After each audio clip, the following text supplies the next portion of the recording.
2017 সালে সবচেয়ে জনপ্রিয় গেম ছিল পাবজি, যেটা শুধু কম্পিউটারেই খেলা যেত এবং এর এত জনপ্রিয়তা ছিল যে বিশ্বে সবার মুখেই এই পাবজি গেমটার কথা শোনা যেত। একমাত্র ব্যাটল রয়্যাল গেম হিসেবে পাবজি অনেক সুখ্যাতি অর্জন করেছিল 2017 সালে। আর ফ্রি ফায়ার সৃষ্টি করা গেরিনা কোম্পানি স্থাপিত হয় 2009 সালে। তাদের যাত্রা শুরু হয় সিঙ্গাপুর থেকে। গেরিনার মালিক হচ্ছে ফরেস্ট লি, যিনি একজন অনেক দক্ষ এবং ব্যবসাকে ভালো বোঝার একজন মানুষ। না হলে এই ফ্রি ফায়ার গেমটা হয়তো এতদিনে টিকে থাকতে পারতো না।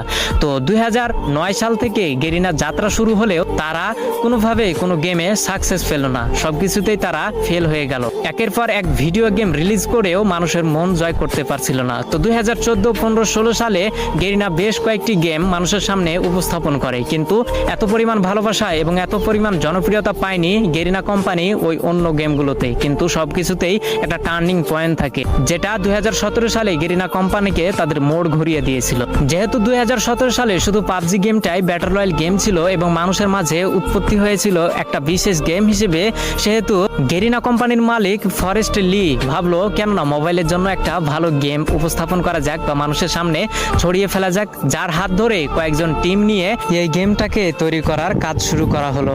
2017 সালে সর্বোচ্চ ব্যবহৃত গেম হচ্ছে পাবজি এবং সবার মাঝে জনপ্রিয়